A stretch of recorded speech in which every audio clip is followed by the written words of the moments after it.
Welcome to another episode of me reviewing highlights. As usual, I'll jump straight into the highlights. So let me switch and start with the first one from Take Command.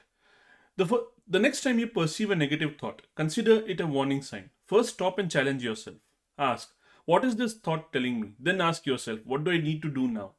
Decide what action you need to take to alleviate the warning sign. So this book, Take Command, it's written by Dale Carnegie Associates, Joe Hart and Michael Cron, and they meant it as a kind of a follow up to um, how to how to win friends and influence people. It's a classic book. It's a great book, by the way. I really enjoyed that book. I mean, despite the title, really enjoyed that book. It the title doesn't really do it justice. As in, the title kind of appears to be gimmicky, but it's a very valuable book. So this was a very ambitious effort, Take Command, and they focus a lot on um, taking command of ourselves, self-management, management of relationships, management of the environment. That way, so like that's the point. Taking command of your own self, of your own future by managing your emotions, for example. So this quote, this highlight specifically talks about that. How do you handle emotions? First of all, what is it? What is this thought telling me? What do I need to do now? Move towards action. It's a kind of a theme within the book also, moving towards action. Whenever there is an emotion, you process it. In fact, there is something about when you start experiencing an emotion, and you would. That's also something that the book makes clear, that emotion is a response. It's not like stress. Uh, you know, so sorry, stress is an response. Okay, I'm mixing up a couple of things over here. So let me just let me abandon that. Yeah, so it breaks down the negative thoughts, negative emotions, and it makes you question yourself. What is it telling me? Listening to yourself, and then deciding what do I need to do now. Moving on. Choose possibility. Beware the most common impact fails in our own control. Too much peanut butter, mistaking motion for impact, trying to keep our fingernails clean, and failing to take feedback. Right. Um, I don't remember the context of this. Again, it's quite apparent. Impact fails refers to the areas where like the areas where we can actually make an impact. We fail at that. So trying to keep our fingernails clean. That's actually the kind of the subject of the book, right? Choose possibility. Always keep taking risks, small risks. Not the author is not talking about big risks, but even to make a big risk, you have to get habitual to small risks, and that's what this refers to. Trying to keep our fingernails clean. Um, Moving on, the talent war. In determining culture fit, the most important thing to focus on is, can this person buy in and believe in this organization? Can they see themselves being part of it? So, this notion of finding a fitment, culture fit especially, and finding a value fit, everything, it's a very tricky concept in recruitment in general. So, the the author tries to summarize this, their opinions on this over here. Can they see themselves being part of it? That's what matters. Sometimes we get too focused on fit and end up hiring people who are very similar to the existing team, and that's a risk. That's useless. First of all, it's a clear sign of bias, and there is a lot of study into what bias can do over here, how it can kill organizations. So the point over here is that, can the person buy in and believe in this organization? So it reduces the culture fit to this question: um, can they see themselves being part of it? Not that do they behave the same way as the rest of the team and stuff like that, but uh, can they believe in this organization, the values of the organization and everything? That's the most important part of the value fit or the culture fit anyway. not the behaviors. Behaviors are a translation of the values, and sometimes behaviors that look different may actually lead to the same, or may actually mirror the same value. And in that case, it's fine. Moving on. The leader's greatest return. Don't let your leaders sell themselves short or sell short the leaders they're developing. People usually rise to the level of expectations of a leader who believes in them. Show your leaders how much you believe in them and push them to invest their belief in those they are leading and developing. When it comes to belief, a rising tide lifts all boats. The author is making a point over here, that I think it's not mentioned in this highlight over here, but it's coming down to trust.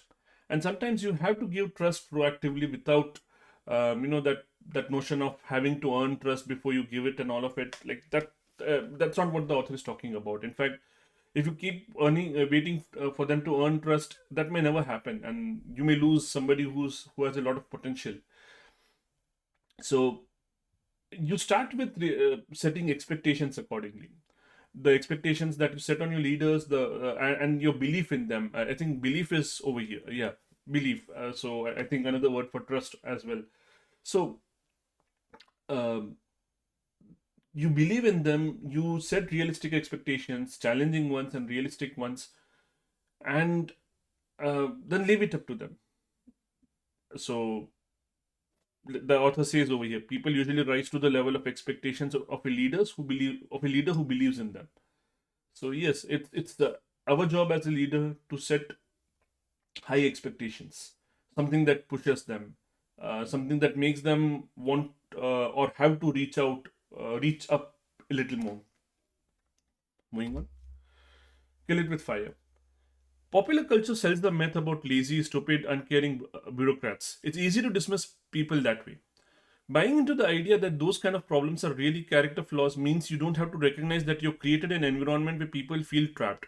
They are caught between conflicting incentives with no way to win. That's what we end up doing, right? In any organization, in any team, when we think when we attribute a failure to an individual, that is what we are doing. We don't consider the environment, and that's a massive failure. It's this fancy thing, what people call vogue, that okay, no, always look for mistakes within yourself and everything. Or even if somebody else made a mistake, take learning from that, in what you did wrong. um, of course, it's possible to overdo it. But the idea over there is that you're looking into the environment that you created, that led to the mistake in the first place. So or a failure, like I think they have slightly different contexts over here, mistakes or failures. So even in case of a failure, you're looking into the environment that you created as a leader, and you're seeing that okay, that there is something that can be fixed in the environment. But if you're too quick to kind of attribute it to an individual, that like the author says, sells the myth about lazy, stupid, uncaring bureaucrats. If you attribute this to people right away, that okay, this didn't happen because this person is lazy, you never look at the environment that led to this failure, and chances are that the next person who comes along, they fall trapped to the same environment. We never fix the problem. We never fix the root problem that way. Moving on, hidden potential. Tolerating flaws isn't just something novices need to do. It's part of becoming an expert and continuing to gain mastery. The more you grow, the better you know which flaws are acceptable. This talks about this notion of perfectionism, that as you're growing, everything has to be perfect. And I mean, of course, we have discussed perfectionism a lot of times on these videos. So the author is making a point over here, that as you grow towards in your journey to become to in becoming an expert and becoming a master of a certain field, you better know which flaws are acceptable, what things are okay, what things we do not have to sweat all the details. So what things are okay, what flaws are acceptable. This message needs to go to novices as well, who sometimes some people like me, who fall to the trap of perfectionism. So it's sometimes it's important to know what flaws are acceptable even at that level. sometimes it's a risky thing. As an expert, you know what to communicate, what not to communicate.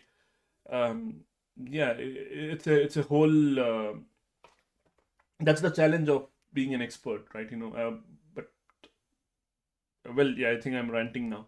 Let's move on. As a man thinking, character is simply the sum of our thoughts, and character manifests itself in our environment and through our circumstances. So the outer condition of your life is always a reflection of your inner state.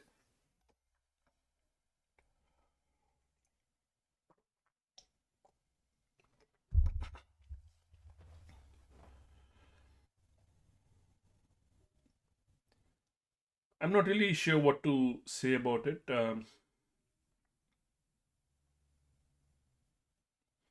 It's kind of saying, the author is saying in a way that what we think, we manifest that in our environment, in our circumstances, in our environment, we manifest that by what we think. So the bridge between that, like, it doesn't magically happen. There's no magical connection between our thoughts and something manifesting in the universe. You probably know which book I'm referring to. There's no magical connection. It does happen, but there is a way. And that bridge over here is character. So the character, that's like the author says, it's a sum of our thoughts. It's who we are.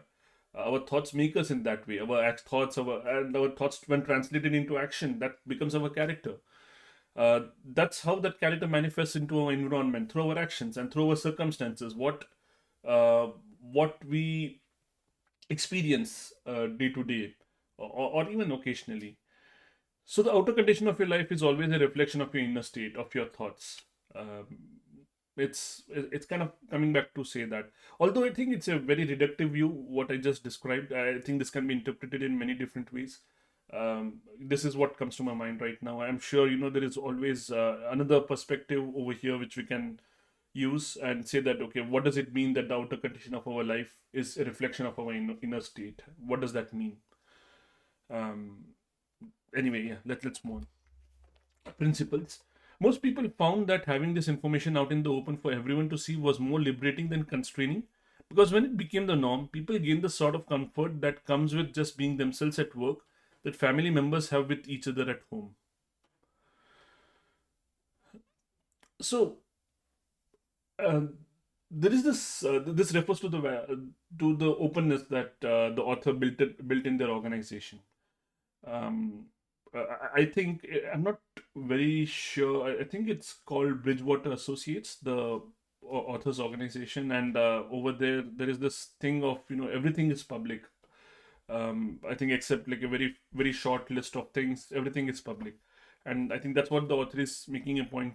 That's the point the author is making over here, that having this information out in the open was more liberating than constraining, because when it became the norm, people gain the sort of comfort that comes with just being themselves at work. Yeah, okay, this is referring to, um, I think it's referring to the a specific practice they had. I think something similar to baseball cards. I think they called it baseball cards, and that's kind of like, it's kind of like a summary, like a bullet point list of your character traits, basically. And having that in the open, like the author says, it people gain the sort of comfort once it became the norm. Of course, I think initially it feels very weird that somebody can just like pull up a baseball card and look up all the information that that they would want to know. Yeah, but once it became the norm, people gain the sort of comfort. That's what the author describes. Moving on, Deming's journey to profound knowledge. At Hawthorne, he recognized that improving a system was determined by the efforts of the people within that system, that human beings were an integral part of the process, not a gear to be swapped out at the change of each working shift. More than that, he came to recognize that those workers could be a wealth of ideas and insights on how to improve the system. I'm forgetting who this he refers to, but this is not new knowledge anymore. I think the author is talking about a time, I think couple of decades past. I think more than couple of decades, maybe 70s or 80s. I think so. Right now, I think it's pretty clear. We don't have to explain to people why people matter in any decision making process or in any organization optimization process. They're not a gear to be swapped out at the change of each working shift, like what the author says over here. And more than that, involving the workers who are actually involved in that particular task is critical to optimizing the task itself, because they know exactly what to fix, or what do they do day to day to fix something, and we have discussed this in other books like Anthrovision, for example, where managers had a different view from the workers in what their day looked like and how did they solve problems. So managers would have a certain idea that they would go to a place and fix problems while being over there. But it turns out that people were actually fixing those problems while being away from the place. So like for example, when they met at a diner, and when they met at a diner, they would work related topics would come up anyway, and they would kind of exchange notes, and that is where the real ideas were happening, how to fix problems. So yeah, well, anyway, let's move on. The science of overcoming procrastination. Procrastination may arise from problems in each of the nine executive functions: inhibition, self monitoring, planning and organization, activity shifting, task initiation, task monitoring, emotional control, working memory, and general orderliness.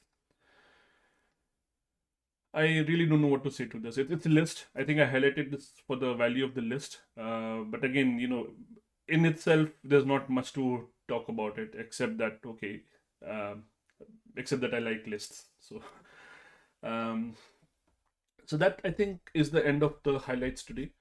And thank you for watching. Have a good day. Bye.